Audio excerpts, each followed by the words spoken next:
تو ہمارا مقصد یہاں قطعی طور پر کسی نظریے، فرقے یا سوچ کی توثیق یا تردید کرنا نہیں ہے۔ ہم ایک بالکل غیر جانبدار عدسے سے صرف یہ دیکھیں گے کہ مصنفین نے کیا فکری اور نفسیاتی دلائل پیش کیے ہیں، تاکہ سننے والے خود اپنی رائے قائم کر سکیں۔ بالکل۔ اور ان تحریروں کی سب سے خاص بات یہ ہے کہ یہ صرف خشک منطق تک محدود نہیں رہتی، مطلب یہ حقیقت کو ایک گہری نفسیاتی سطح پر، یا جسے مصنف کرتا ہے دل کی آنکھ سے دیکھنے کی دعوت دیتی ہیں۔ اور میں نے نوٹ کیا کہ مصنف نے شعوری طور پر ثقیل فلسفیانہ اصطلاحات سے گریز کیا ہے تاکہ بات سیدھی دل میں اترے۔ ایسا ہی ہے، سادگی ہی ان تحریروں کی اصل طاقت ہے۔ اور اسی سادگی کا اندازہ اس بات سے ہوتا ہے کہ وہ آغاز ہی میں ایک ایسے اعتراض کو چھیڑتے ہیں جو الحاد کی طرف سے بہت عام طور پر اٹھایا جاتا ہے۔ اچھا، کون سا اعتراض؟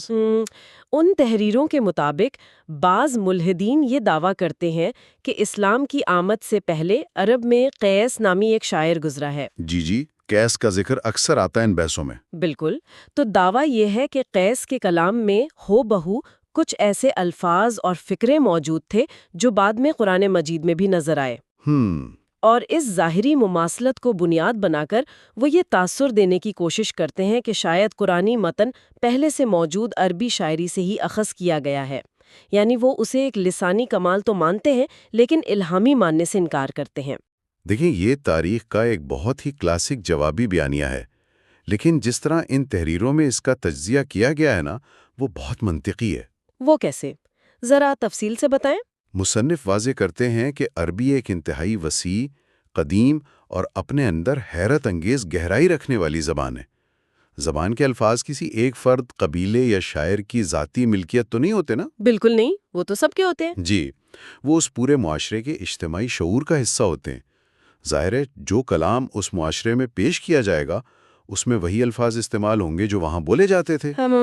یعنی الفاظ تو وہی ہوں گے جو ان کی ڈکشنری میں موجود تھے۔ بالکل، لیکن مصنف جو اصل نقطہ اٹھاتے ہیں وہ یہ ہے کہ قرآن کا اصل معجزہ محض چند الفاظ کا چناؤ نہیں ہے، بلکہ اس کا وہ بے مثال اسلوب، فصاحت اور پیغام کی وہ معنویت ہے جس کی کوئی نظیر نہیں ملتی۔ صحیح۔ عربی زبان کی ساخت ایسی ہے کہ اس میں اعراب یعنی زبر، زیر اور پیش کے معمولی سے فرق یا محض ایک حرف کے بدلنے سے پورے جملے کی روح اور معنی بدل جاتے ہیں۔ تو اس مخصوص ترتیب نے ان کو حیران کر دیا تھا؟ جی ہاں، اس نپی تلی اور بے داغ ترتیب نے ان عربوں کو بھی گھٹنے ٹیکنے پر مجبور کر دیا تھا جو خود کو فصاحت و بلاغت کا بادشاہ مانتے تھے۔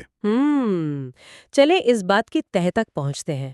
اگر میں اس نقطے کو سمجھنے کی کوشش کروں تو یہ لسانی دلیل تو بالکل ایسی ہی ہے جیسے کوئی کہے کہ ایک عام سی عمارت اور تاج محل میں کوئی فرق نہیں ہے۔ واہ، کیا بات ہے! مطلب صرف اس لیے کہ دونوں میں ایک ہی قسم کا پتھر اور چونا استعمال ہوا ہے۔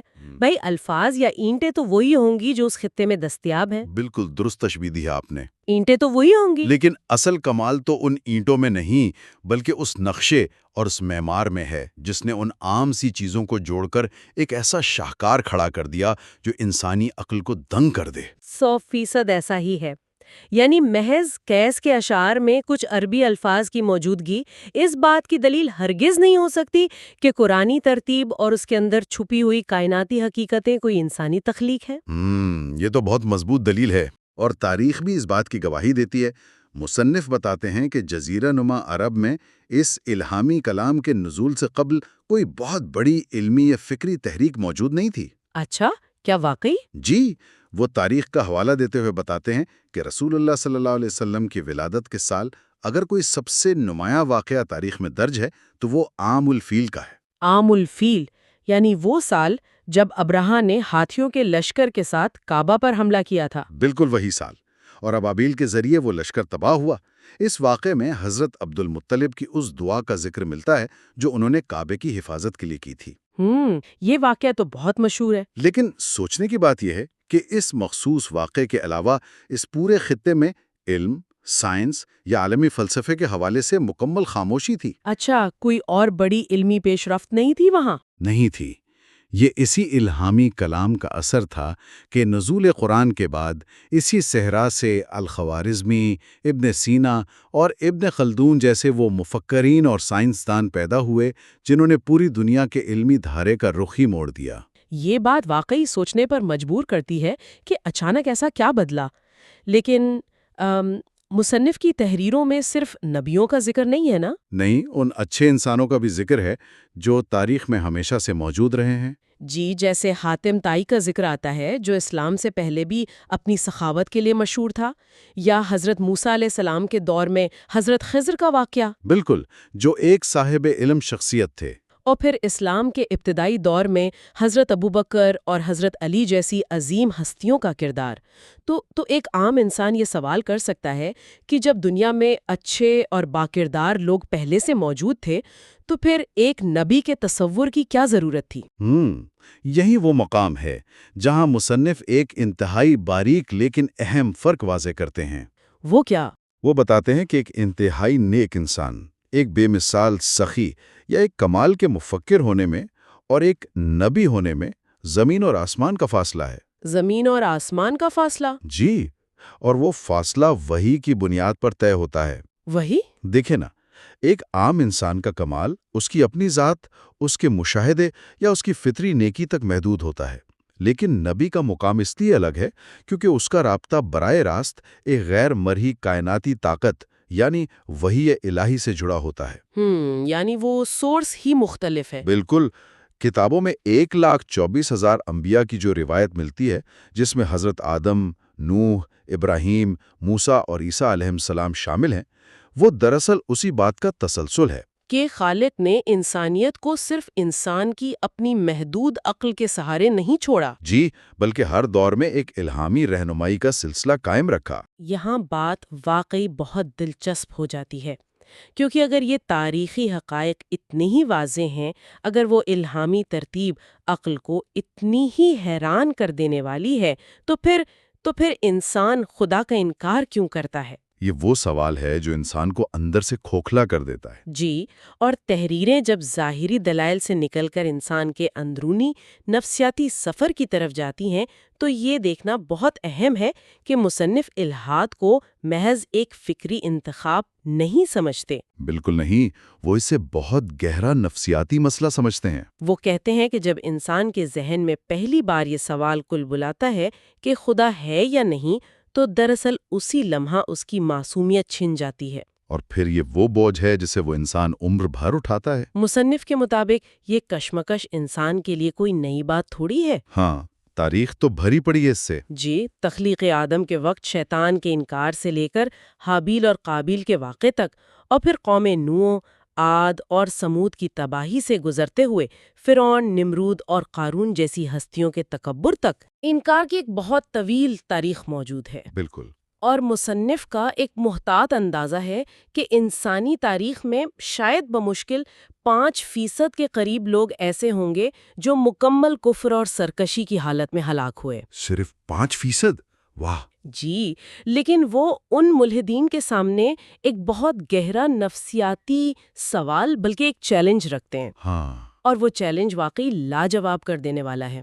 میں بتاتی ہوں، مصنف پوچھتے ہیں کہ فرض کریں آپ کسی شخص کو دلائل دے کر قائل کر لیتے ہیں کہ وہ مذہب کو چھوڑ دے، ٹھیک ہے۔ وہ مان لے کہ کوئی خدا نہیں ہے، تو آپ اس شخص کو متبادل کے طور پر کیا دیں گے؟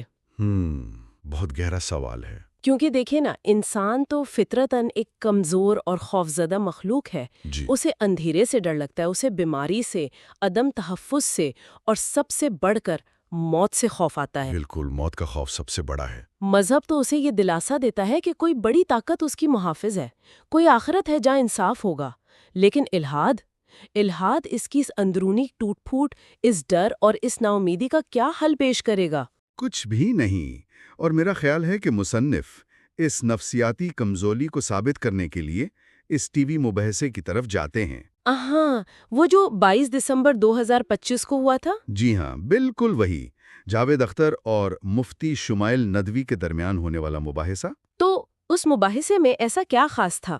دیکھیں، یہاں یہ سمجھنا بہت ضروری ہے کہ مصنف اس مباحثے کو کسی روایتی مذہبی فتح یا شکست کے طور پر نہیں دیکھتے، وہ اس کا خالصتاً ایک ماہر نفسیات کی طرح تجزیہ کرتے ہیں۔ اچھا، ایک نفسیاتی تجزیہ؟ جی، ان کا ماننا ہے کہ جب انسانی دماغ ایک لمبے عرصے تک شدید دباؤ، دکھ یا کسی گہرے صدمے سے گزرتا ہے نا، تو وہ اپنے دفاع کے لیے کچھ خاص کیفیات پیدا کر لیتا ہے۔ مطلب ایک طرح کا ڈیفنس میکنزم؟ بالکل بالکل ایسے جیسے ہم رات کو سوتے ہوئے کوئی خواب دیکھتے ہیں تو اس وقت ہمارا دماغ مکمل طور پر قائل ہوتا ہے کہ یہ خواب ہی اصل حقیقت ہے۔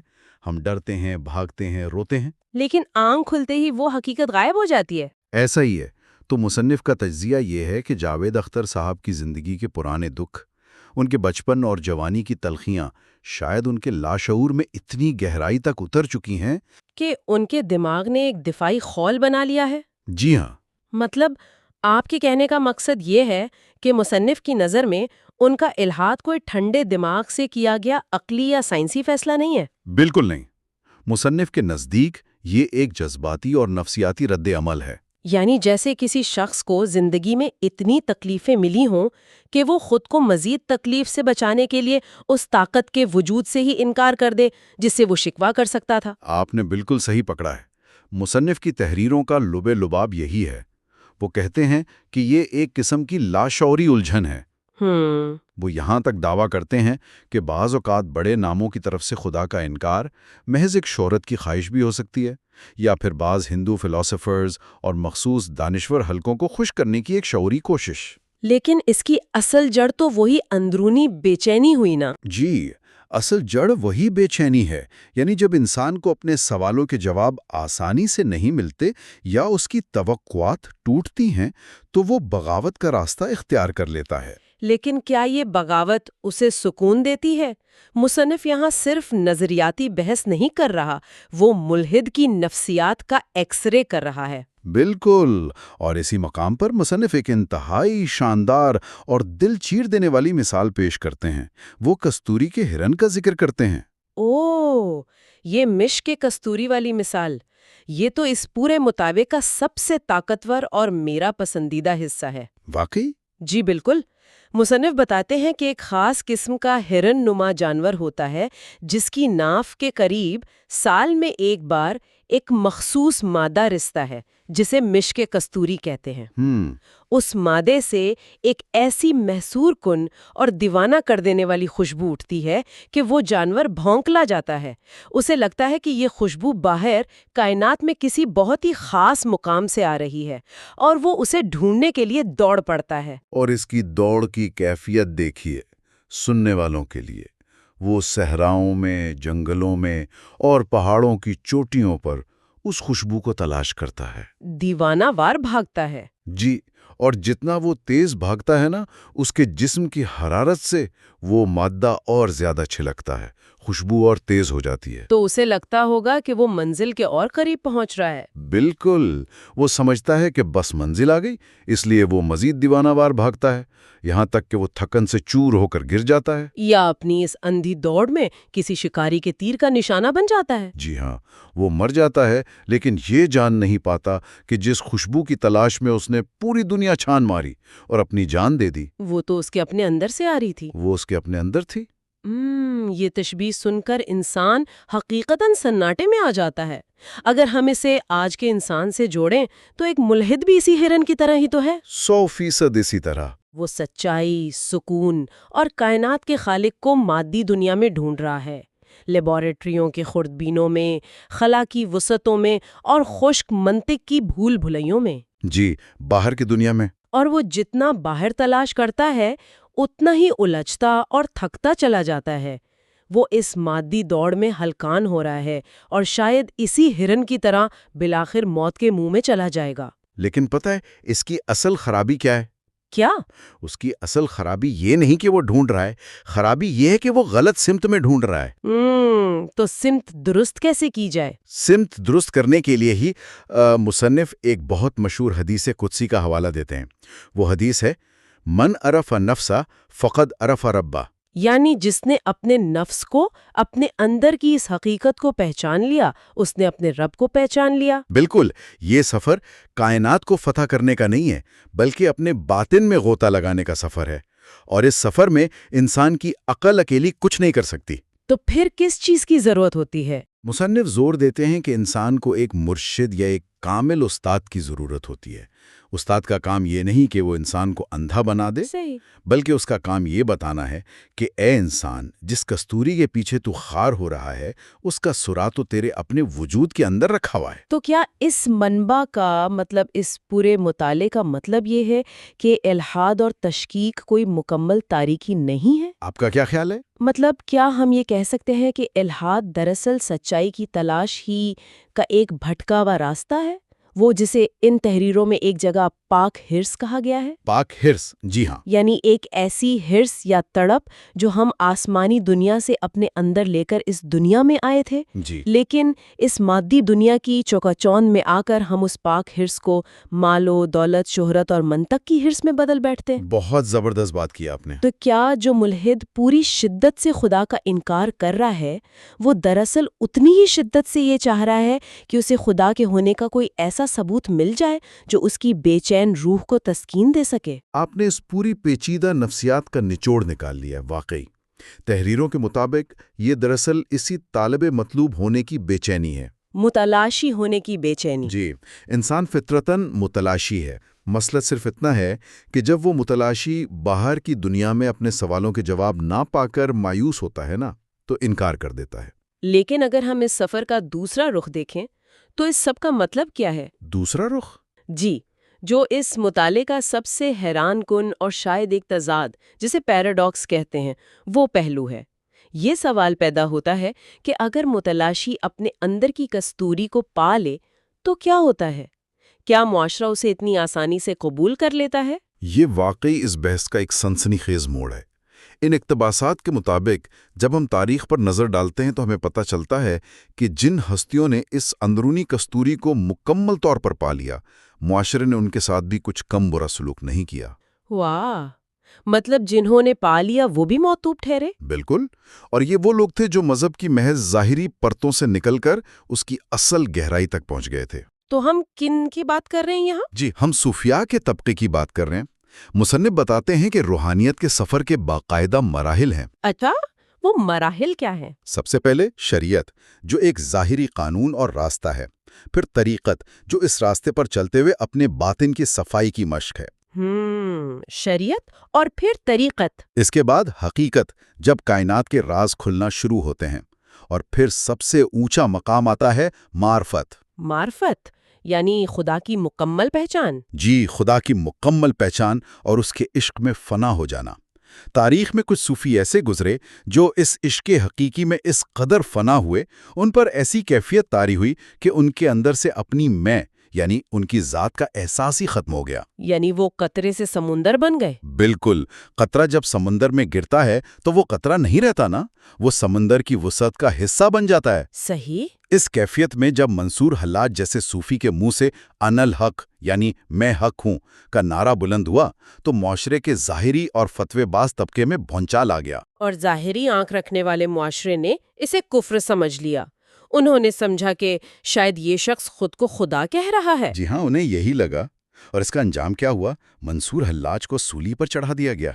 صرف وہ نہیں، شمس تبریزی ہوں، سچل سرمست ہوں یا پھر ابن عربی جیسے جیت مفکر، ان سب کو اپنے دور میں شدید الزامات کا سامنا کرنا پڑا۔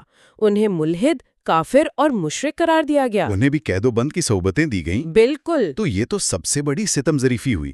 ایک طرف وہ جو خدا کا انکار کرتا ہے، اور دوسری طرف وہ جو خدا کے عشق میں اتنا ڈوب جاتا ہے کہ اپنی ذات کو ہی مٹا دیتا ہے۔ معاشرہ دونوں کو ہی ابتدا میں برداشت نہیں کر پاتا۔ یہ انسانی تاریخ کا سب سے بڑا تضاد ہے۔ معاشرہ ہمیشہ اپنی بنائی ہوئی حدود اور دائروں میں زندہ رہتا ہے۔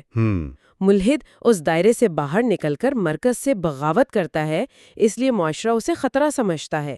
لیکن صوفی اس دائرے کی تمام حدیں توڑ کر سیدھا مرکز میں ضم ہو جاتا ہے، جس کی شدت کو عام انسان کی آنکھ برداشت نہیں کر پاتی، اس لیے اسے بھی خطرہ سمجھ لیا جاتا ہے۔ بالکل، لیکن مصنف ایک اور بڑی حقیقت کی طرف اشارہ کرتے ہیں۔ وہ ظاہری ملحد اور ان نام نہاد کافر قرار دیے گئے صوفیوں کا انجام دکھاتے ہیں۔ وہ کیا؟ وہ صوفیاء جن پر فتوے لگے، آج صدیوں بعد اسی معاشرے کے لوگ انتہائی عقیدت سے ان کے نام کے ساتھ حضرت لگاتے ہیں۔ بالکل، حضرت شمس تبریزی، حضرت ابن عربی۔ جی ہاں، آج ابن عربی اور شمس تبریزی کی کتابیں دنیا کی ہر زبان میں لاکھوں کی تعداد میں پڑھی جا رہی ہیں۔ ان کے مزارات پر کروڑوں کا ہجوم ہوتا ہے۔ وقت نے ثابت کر دیا کہ ان کا سفر کفر کا نہیں تھا، بلکہ عشق کی انتہا کا سفر تھا۔ واہ! اگر ہم آج کے اس پورے طویل اور گہرے جائزے کو سمیٹیں تو ہم نے قیس کے اشعار اور عرب کی لسانی تاریخ سے بات شروع کی کہ کیسے الہامی ترتیب ایک عام زبان کو معجزہ بنا دیتی ہے۔ جی بالکل۔